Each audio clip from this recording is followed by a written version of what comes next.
오늘 우리에게 주신 하나님의 말씀 이사야 6장 6절에서 13절 말씀입니다. 구약성경 이사야 6장 우리 6절부터 13절 975쪽에 있습니다. 한 절씩 교독으로 봉독하겠습니다. 그때 그 스랍 중에 하나가 부젓가락으로 제단에서 집은 바 핀 숯을 손에 가지고 내게로 날아와서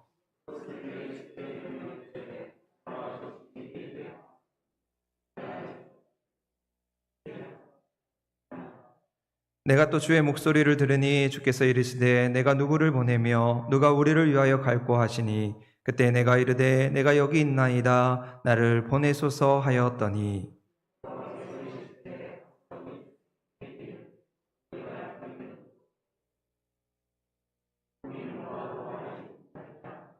이 백성의 마음을 둔하게 하며 그들의 귀가 막히고 그들의 눈이 감기게 하라 염려하건대 그들이 눈으로 보고 귀로 듣고 마음으로 깨닫고 다시 돌아와 고침을 받을까 하노라 하시기로.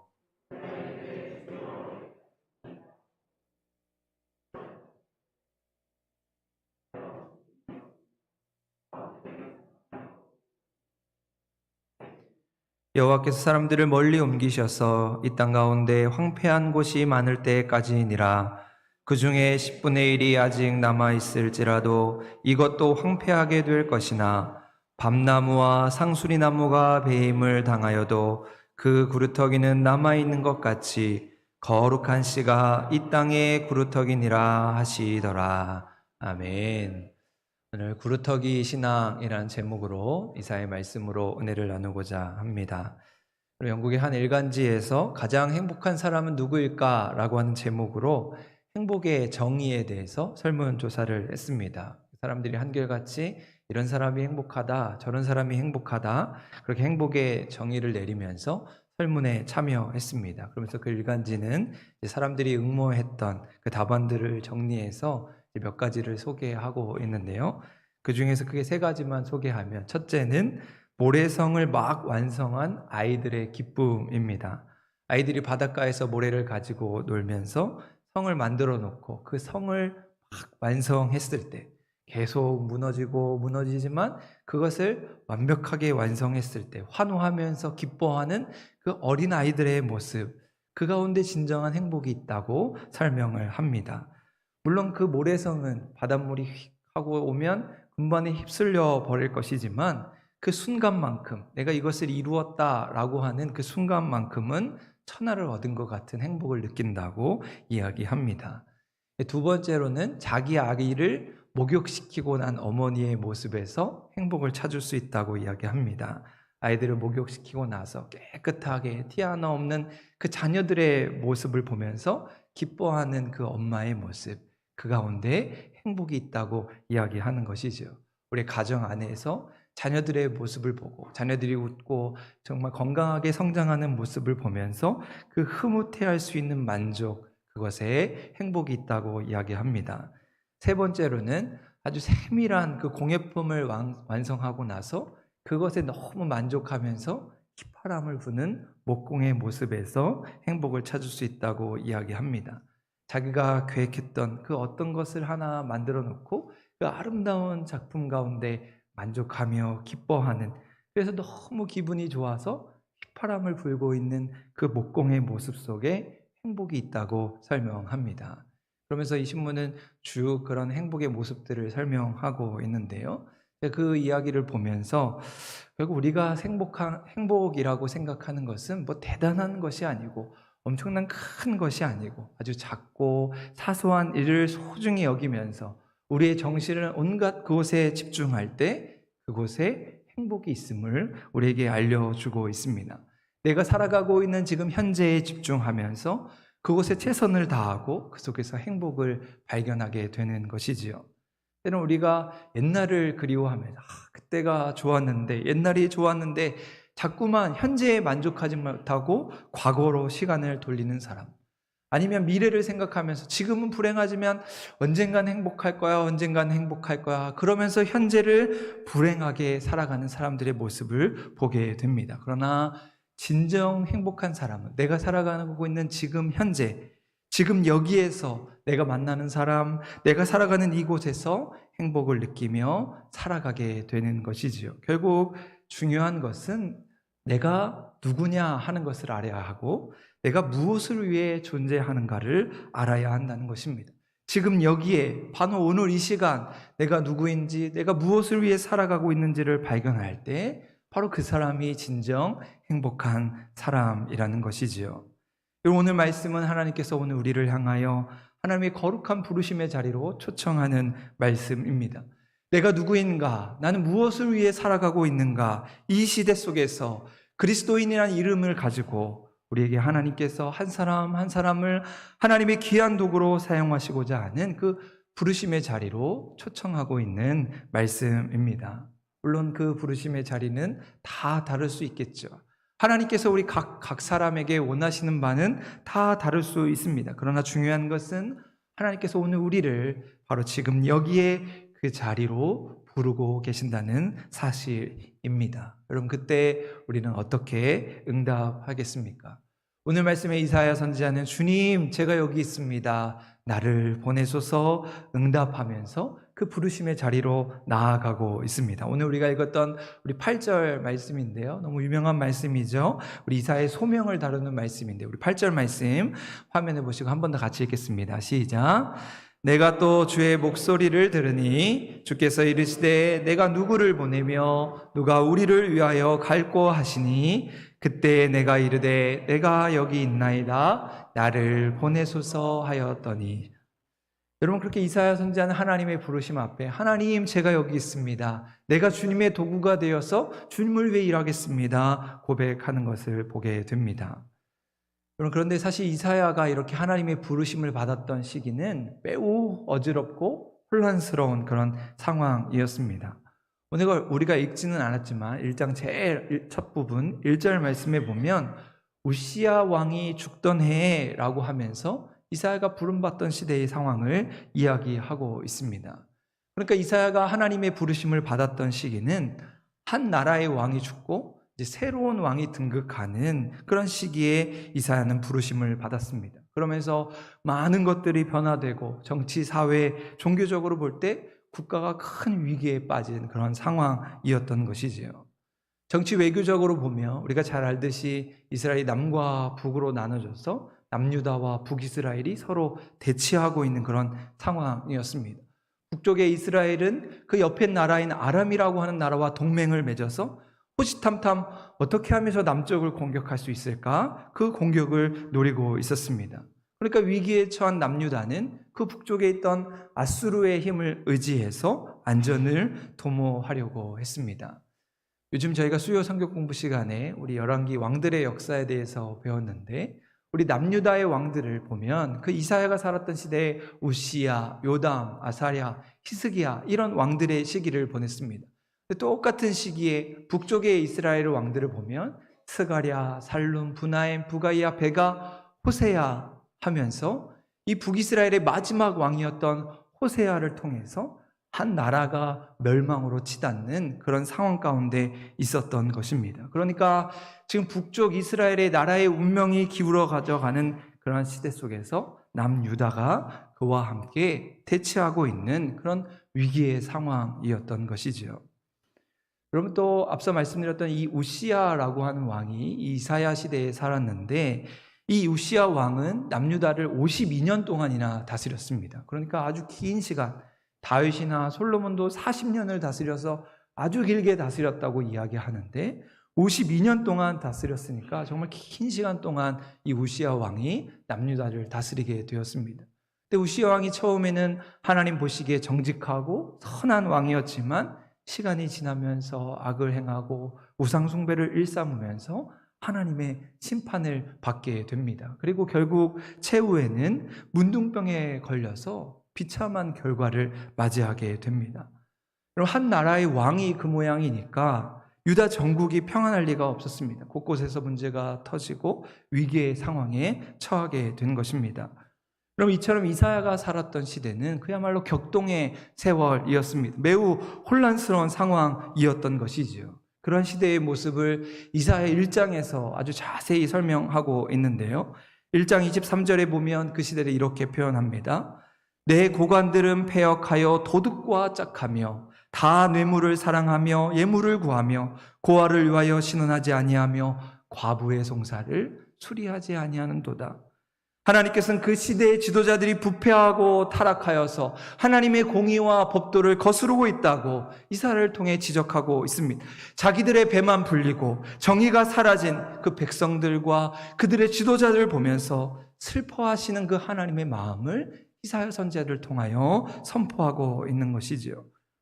그렇다면 당시 이스라엘의 종교적인 면은 어땠을까?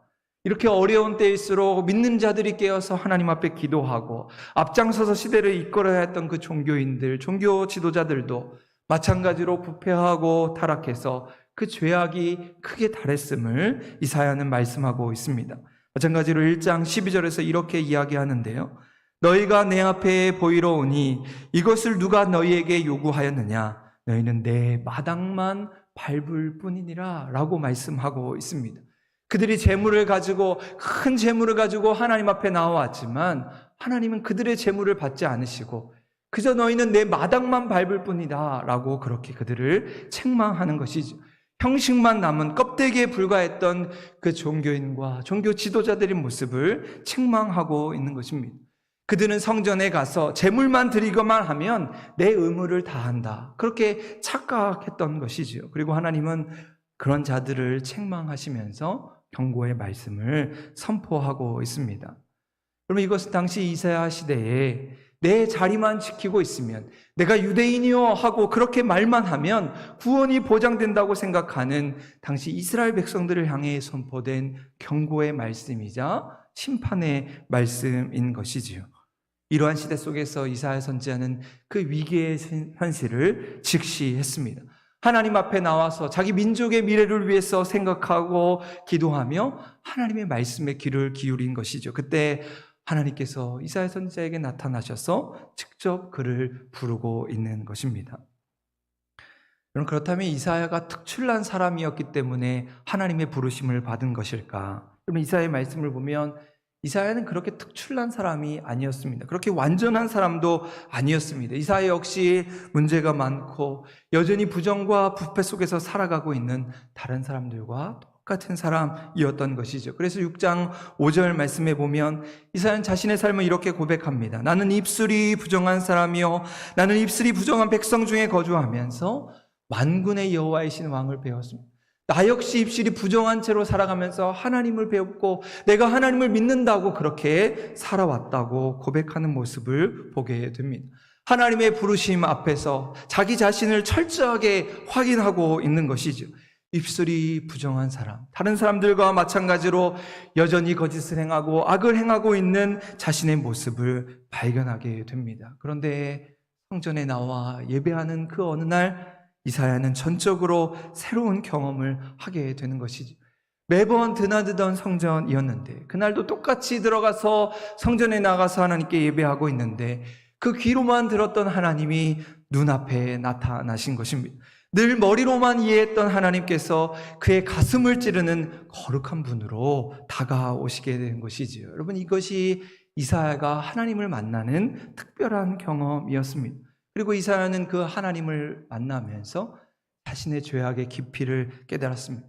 내가 얼마나 못된 존재이고 내가 그동안 옳다고 여겼던 그 모든 생각과 판단이 얼마나 큰 착각이었는지, 내가 가지고 있는 판단을 가지고 다른 사람을 정죄하고 다른 사람들을 비난하며 살았던 것이 얼마나 큰 잘못이었는지를 깨닫게 된 것이죠. 남유다가 하나님을 신뢰하기보다는 저 아수르라고 하는 나라를 의지해서 위기를 모면하려고 했던 것처럼 내가 하나님을 두려워하기보다는 내 지식, 내 판단을 의지하고 살아왔구나, 이사야는 깨닫게 된 것입니다. 자신의 부끄러움, 자신의 죄악, 자신의 연약함을 깨닫고 하나님의 그 거룩하심 앞에서 자기의 죄인됨을 고백하고 있는 것이지요. 하지만 중요한 것은 이사야의 깨달음이 여기에서 그쳐지지 않았다는 것입니다. 이사야 선지자는 그 하나님과의 신비한 만남을 통해서 새로운 사명과 소명을 깨닫게 됩니다. 나는 이렇게 비록 연약하고 보잘것없는 존재이지만 그 위대하신 하나님께서, 능력이 많으신 하나님께서 이 백성을 회복하게 하실 것이라는 놀라운 소망을 발견하게 됩니다. 자기 또한 죄 많고 부끄러운 존재이지만 하나님이 나를 용서해 주신 것처럼 이 나라에도, 이 백성들 가운데에도 하나님의 놀라우신 은혜가 임하게 될 것이라는 새로운 소명과 사명을 깨닫게 된 것이지요. 여러분, 아마도 조정민 목사님을 잘 아시리라고 생각합니다. 제가 1부 예배 때 소개를 했더니 잘 모르시는 것 같아서 2부 예배 때는 제가 사진을 준비했습니다. 왼쪽이 우리 조정민 아나운서, 예전에 우리 아나운서로 활동했던 조정민 아나운서의 모습이고, 지금은 이제 목사님이 되신 조정민 목사님의 모습입니다. 이 조정민 전 아나운서는 서울대 정치학과를 졸업하고 이제 MBC 뉴스데스크의 메인 앵커를 지냈습니다.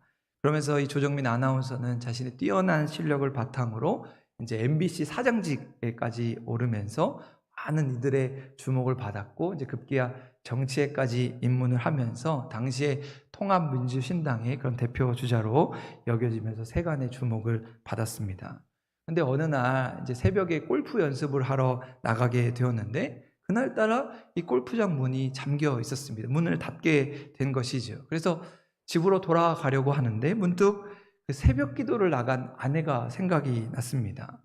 그의 아내 홍지혜 씨는 이제 모태 신앙인으로 날마다 새벽 기도회를 다니면서 남편을 위해서 기도했던 것이죠. 그러면서 도대체 이 아내가 새벽에 나가서 교회에 가서 무엇을 하는지 보고 싶어서 이참에 잘 됐다, 내가 한번 교회에 가봐야겠다라고 하면서 교회를 찾아가게 되었습니다.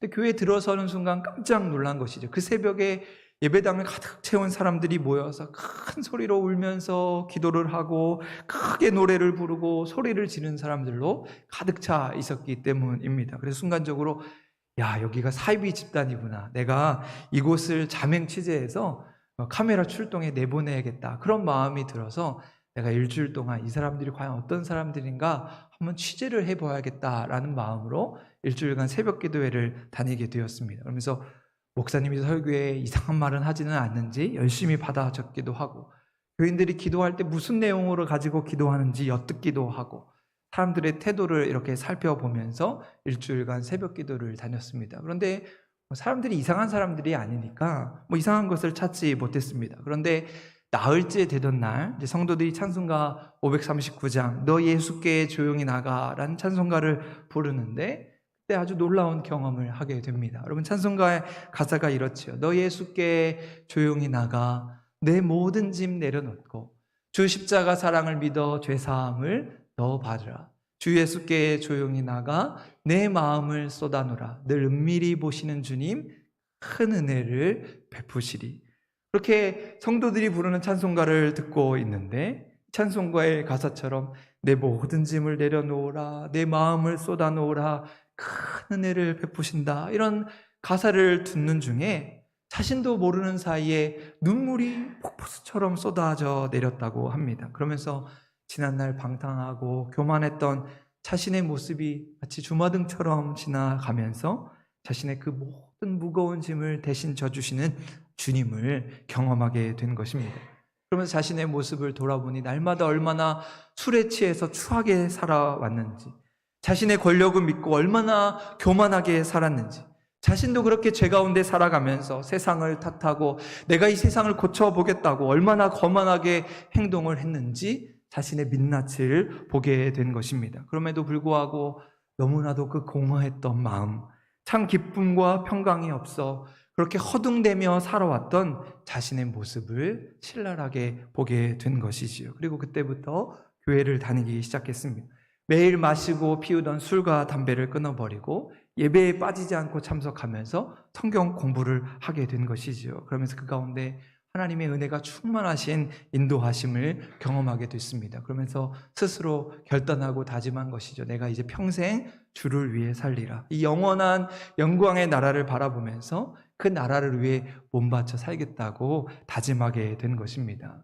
그래서 제가 예전에 설교 세미나에 한번 참석을 했는데, 그때는 이제 신학교에 들어가기 전, 목사님이 되시기 전에 이제 이 설교 세미나의 아나운서로서 이 사회를 맡으셨습니다. 그런데 아나운서니까 얼마나 말을 잘하겠습니까? 얼마나 사회를 유창하게 잘 보시는지요? 앞에서 이제 목사님들이 강의를 하면 이제 그 강의를 이어받아서 그 강의를 아주 일목요연하게 요약을 하고 아주 원활하게 이렇게 사회를 하는데 꼭 말씀하시는 것이 목사님 같더라고요. 그래서 그때 제가 전도사 때 그 설교 세미나에서 조정민 목사님을 처음 뵙고, 야, 목사님 하시면 참 잘하겠다 이런 생각을 했는데, 훗날에 보니까 이제 미국으로 건너가셔서 신학교에서 교육을 받으시고 다시 한국으로 돌아오셔서 지금은 베이직 교회라고 하는 교회의 담임 목사님이 되셔서 우리 젊은이들에게 정말 중요한, 이 시대에 꼭 필요한 말씀을 전하시는 그 목회자로서의 사명을 감당하고 있습니다.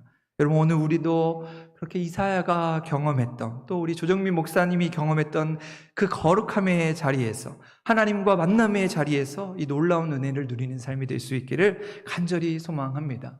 오늘 우리 한 사람 한 사람에게 주시는 그 하나님의 사명을 깨닫고 그 사명을 위해 살아가는 우리 모든 한사랑교회 믿음의 성도가 될 수 있기를 간절히 소망합니다.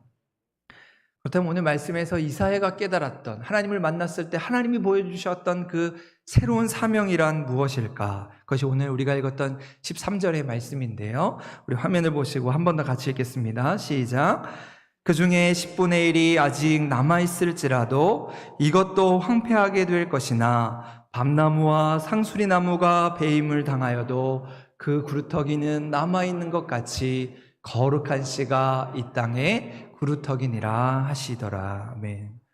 여러분, 이사야 선지자가 깨달았던 새로운 소망이란 바로 거룩한 씨 구루터기였습니다. 시대적인 상황이 절망스럽고 모든 것이 다 황폐하게 보일지라도 그 중에 남겨진 구루터기가 있다고 하나님은 이사야 선지자에게 새로운 비전, 새로운 소망을 알려주신 것이지요. 이런 벌목을 하는 산에 가보면 그 나무나 풀의 윗부분이 다 배임을 당하고 시들거나 말라버려도 그 풀과 나무의 뿌리는 여전히 땅속에 남아있는 것을 보게 됩니다. 그리고 겨울이 지나고 봄이 오면 다시 그곳에서 싹이 나고 움이 트는 것을 보게 되지요. 얼마 전에 저희 교회 권사님들과 저희 교회 화단을 보는데, 여러분 저희 교회 화단을 보셨죠? 얼마나 꽃이 예쁘고 풍성하게 자라고 있는지 볼 때마다 마음이 그렇게 풍성해지는 것 같습니다. 근데 저희 교회에 이렇게 화단을 보고 있는데 군데군데 봉숭아 줄기가 이렇게 자라고 있는 것을 보게 됐습니다. 그러면서 권사님들이 작년에 뿌려진 씨가 그곳에 싹을 틔우고 그곳에서 잎을 내고 이렇게 봉숭아 줄기가 멋들어지게 자란 것을 보게 됩니다. 그런데 저희가 저희 작년 겨울 내에 공사를 하면서 이 화단을 다 뒤집어 엎고 그 화단을 다 드러내어서 새롭게 정비를 했는데, 그런데도 불구하고 그 안에 있는 씨앗이 죽지 않고 그 안에서 싹을 틔우고 잎을 내고 봉숭아 줄기를 맺게 되었습니다. 이제 얼마 후면 그 봉숭아 줄기에 꽃이 피어서 봉숭아 물을 드릴 수 있지 않을까 생각을 해보게 됩니다. 여러분, 그것은 바로 그곳에 생명이 있기 때문이지요. 여러분, 오늘 이사야 선지자도 그런 거룩한 씨앗, 구루터기에 대한 소망의 계시를 받고 있는 것입니다. 밤나무와 상수리나무가 다 배임을 당하는 그런 황폐한 상황 속에서 하나님이 찾으시는 이 땅의 구루터기와 같은 자들을 통해서 이루시는 그 새로운 소망을 이사야 선지자로 하여금 바라보게 하신 것이죠. 그렇다면 오늘 남아있는 구루터기란 어떤 사람들일까? 오늘 말씀을 통해서 함께 생각하면서 은혜를 나누어 보고자 하는데요. 먼저 남아있는 구루터기는 거룩한 씨앗입니다. 우리 13절에서 이야기하는 대로 여러분, 구루터기는 거룩한 씨앗이 되어야 합니다. 유명하거나 뛰어난 것보다 더 중요한 것은 거룩한 씨가 되는 것이지요. 요한계시록에 보면 이런 자들을 일컬어 옷이 더럽혀지지 않는 자들이다, 그렇게 말씀하고 있습니다. 거룩함으로 신앙의 순결을 지키고 하나님 앞에 부끄러움 당하지 않도록 그 삶의 자리를 지키는 사람들입니다. 결국 구루터기는 신앙적인 열심을 가지고 하나님의 말씀대로 살고자 하는 사람들인 것이죠.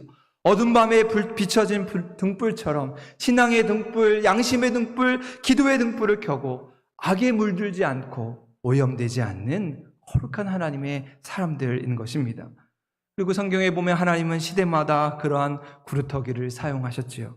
노아는 사람들이 악을 행하다가 물로 심판을 당하여 모두 죽게 되었을 때 그 하나님을 온전히 경외함으로 세상을 구원한 구루터기가 되었습니다. 아브라함은 믿음으로 순종하여서 하늘의 별과 같은, 바닷가의 모래와 같은 축복을 받은 구루터기로 살아가게 되었습니다.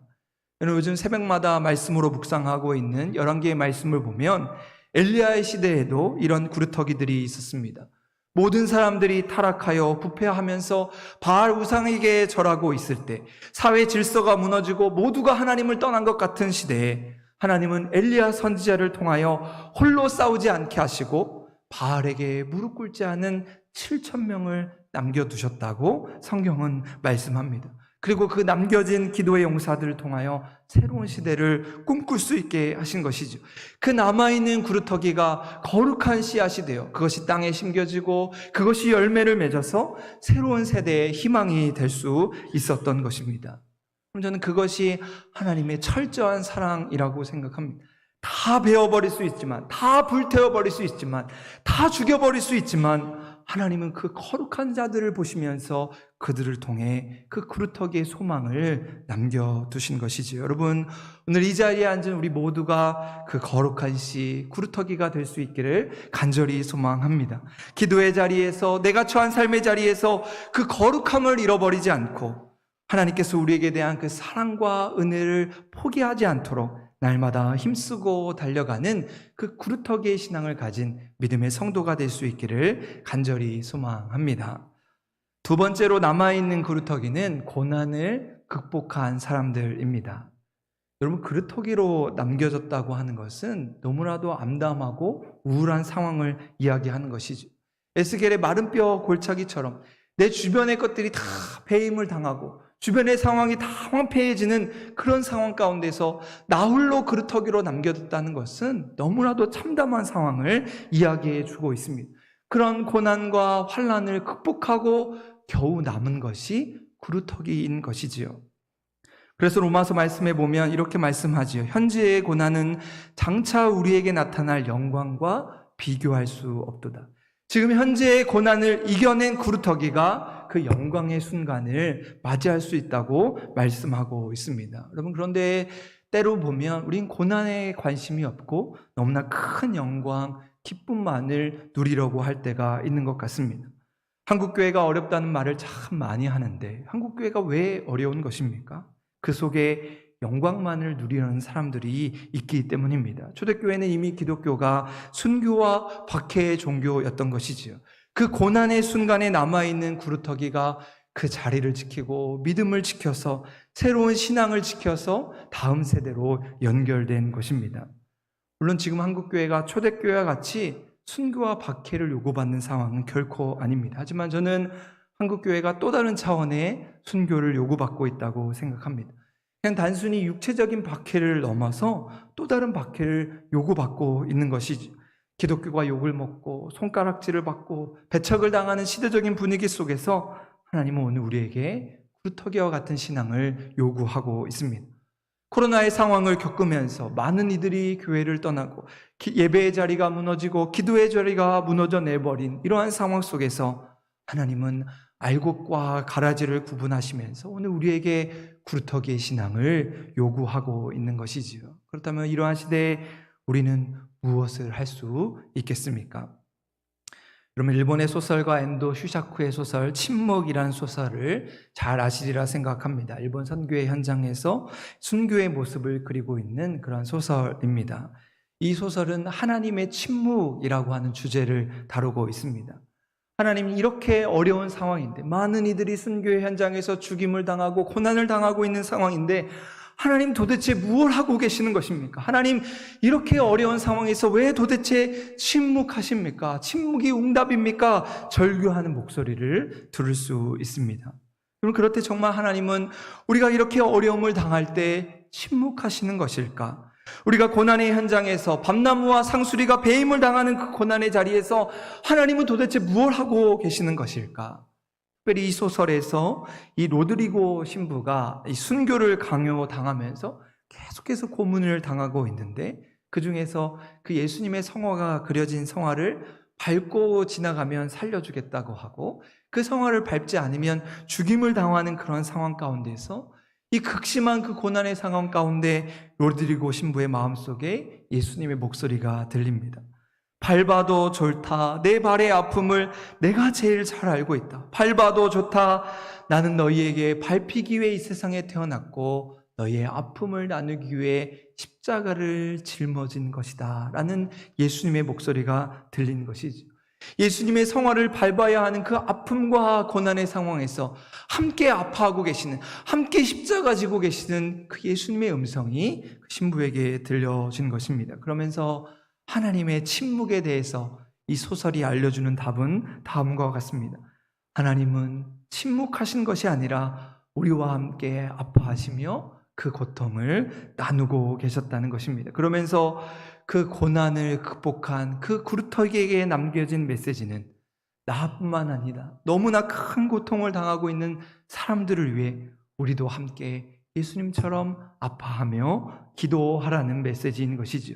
이 땅에 하나님이 침묵하신다고 느껴질 만큼 너무나도 고통스러운 현실 속에서 우리가 할 수 있는 일이 있다면 우리도 묵묵히 십자가의 길을 가신 예수님처럼 고통당하는 이들을 가슴에 품고 긍휼의 마음을 가지고 함께 기도하는 것입니다.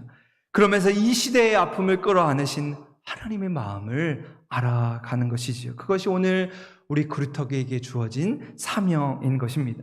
이 시대에 우리가 감당해야 할 고난의 분량이 있다면 그것을 우리가 묵묵히 감당하면서 그 말씀 속에서 우리에게 말씀하시는 그 하나님의 말씀의 귀를 기울이면서 조금 더 힘을 내고 조금 더 열심을 내다 보면 분명 내가 가진 그 구루터기에서 새로운 생명의 새싹들이 돋아나게 될 것입니다. 그렇게 조금씩 버티다 보면 내가 가진 구루터기를 통해서 또 다른 복음의 이야기들을 만들어내게 될 것입니다. 오늘 그 구루터기의 사명을 감당하면서 새로운 싹을 돋우게 하는, 새로운 소망의 이야기를 그려가는 우리 모든 한사랑교회 믿음의 성도들이 될 수 있기를 간절히 소망합니다. 그러면서 마지막으로 남아있는 구루터기는 다음 세대를 위한 사명자임을 생각해 보게 됩니다. 그럼 구루터기의 존재의 이유는 지금 현재만이 아니라 다음 세대를 위한 희망이 되어야 하는 것이지요. 새 봄이 오면 꽃을 피우고 열매를 맺게 하는 사명자가 되는 것입니다. 그럼 예전에 저희 시골에서의 어머니가 옥수수를 재배하시고 이제 그것을 수확하시고 나면 그 중에서 제일 알차고 제일 좋은 옥수수를 골라서 처마 밑에 이렇게 매달아 두셨습니다. 그러면서 제가 어머니께 어머니 저건 안 먹는 거야? 라고 그렇게 물으면 어머니께서 저건 내년을 위한 종자야 라고 그렇게 말씀하셨던 것이 기억이 납니다. 여러분, 남겨둔 종자라는 것이 그런 것이지요. 무언가 내년을 위해 희망이 있다는 것입니다. 올해 다 먹고 그쳐질 것이 아니라 다음 해를 위해 남겨두었다. 조금 더 나은 내일을 위해서 다음 세대를 열기 위해서 남겨두었다는 것이죠. 여러분, 구루터기도 마찬가지입니다. 구루터기는 다음 세대의 희망이 되어야 합니다. 구루터기를 볼 때마다 가슴이 벅차고 뜨거워져서 다음 세대를 꿈꿀 수 있어야 하는 것이지요. 그런데 제가 이 구루터기에 관한 말씀을 준비하면서 이 구루터기가 과연 어떤 모습일까 묵상하는 가운데 만약에 이 다음 세대의 희망이 되어야 할 구루터기가 생명이 없이 마치 고목처럼 그저 자기의 자리만 지키고 있으면 그 구루터기는 지나가는 사람들을 걸려 넘어지게 하는 걸림돌이 될 수도 있다는 생각을 하게 됐습니다. 여러분, 오늘 우리는 구루터기의 신앙을 가지고 나는 걸림돌이 될 것인가 아니면 디딤돌이 될 것인가 묵상해 볼 수 있기를 소망합니다. 내가 다음 세대가 딛고 지나가야 할 디딤돌이 되어야 하는데 생명이 없이 그저 자리만 잡고 있으면, 생명이 없는 고목에 불과하다면 지나간 사람들을 걸려 넘어지게 하는 그런 걸림돌이 되어서 그 남겨진 구루터기가 되어 불행한 인생을 살아갈 수도 있음을 묵상해 보게 됩니다. 여러분, 모든 우리는 하나님 앞에 어떤 구루터기로 남겨졌다고 생각하십니까? 고난을 극복하고 거룩한 씨앗으로 남겨진 우리 모두가 훗날에 하나님이 하시는 일에 디딤돌이 되어서 하나님의 소망을 이어가는 구루터기와 같은 하나님의 사람들 되기를 간절히 소망합니다. 이 어지럽고 혼란한 세대 가운데서 오늘 우리의 기도의 자리를 지키고 온전한 복음을 전하며 봉사와 섬김의 자리에서 그 하나님의 마음, 긍휼의 마음을 품고 더 많은 이들을 이 예배의 자리로 인도하시면서 하나님 보시기에 아름다운 그 구루터기의 신앙을 가지고 다음 다음 세대를 소망하는, 다음 세대를 꿈꾸는 우리 한사랑교회 모든 믿음의 식구들이 될 수 있기를 주님의 이름으로 간절히 축원드립니다. 기도하시겠습니다.